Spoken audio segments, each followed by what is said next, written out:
Her I am Bansilal from जे एक बाज की उम्र लगभग 70 साल की होती है दोस्त। जब वह 40 साल का होता है तब एक परेशानी उसकी जिंदगी में मौत बनकर आती है, जो आपकी परेशानियों की तुलना में बहुत बड़ी होती है। क्योंकि 40 साल की उम्र में बाज की चोंच इतनी मुड़ जाती है कि उसे शिकार निकलने में बहुत परेशानी होती है। उसके पंख बारी हो जाते हैं, छाती से चिपकने लगते हैं, जिससे उड़ना बहुत मुश्किल हो जाता है। उसके पंजे लंबे और लचीले हो जाते हैं, जिससे वह शिकार को सही से नहीं पकड़ पाता। अब बाज के पास सिर्फ 3 रास्ते होते हैं। पहला रास्ता, वो अपना शरीर त्याग सकता है।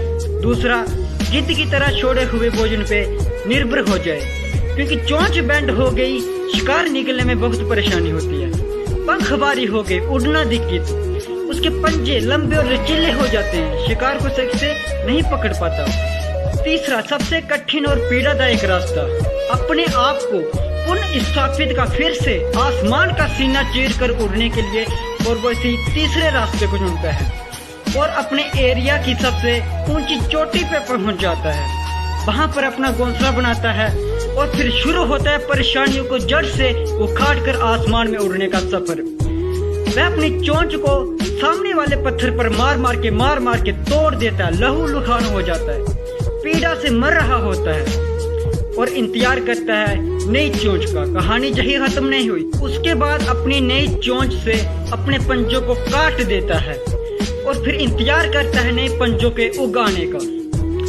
उसके बाद अपने शरीर से एक एक पंख को नोचता है, उसे अलग करता है, पीड़ा होती होगी यार, और फिर इंतजार करता है नए पंख उगाने का। और इस प्रोसेस से हर ईगल गुजरता है और इस प्रक्रिया में उन्हें समय लगता है पूरे 5 महीने का। इन 5 महीनों की कड़ी तपस्या से एक बाज का पुनर्जन्म होता है, 30 साल और जीता है, फिर से तैयार हो जाता है आसमान का सीना चीरकर उड़ने के लिए। जो 3 रास्ते बाज के पास थे, वही 3 रास्ते आपके पास भी होते हैं। लेकिन कुछ लोग पहले रास्ते को चुनते हैं और परेशानियों को दले दबकर सुसाइड कर लेते हैं।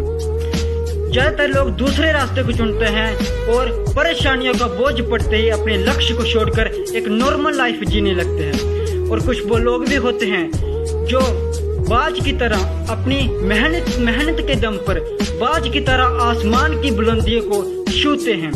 माय डियर फ्रेंड्स, बाज की ये ट्रेनिंग हमें बहुत बड़ी सीख देती है कि अगर रिस्क लेना पड़े तो लो, अपने आप को अपने फील्ड में इतना ट्रेन कर लो कि आपसे ऊपर उड़ने के बारे में सोचकर लोगों के पसीने छूट जाएं, तभी आप अपने फील्ड के बादशाह कहलाओगे। आप जिस फील्ड में आगे जाना चाहते हैं उसको पढ़ो। कहते हैं कि अगर आप 5 साल तक अपने फेवरेट टॉपिक को पढ़ें तो आप वर्ल्ड के 5% लोगों में शामिल हो सकते हैं, पूरी दुनिया के 5% लोगों में शामिल हो सकते हैं इफ यू रीड।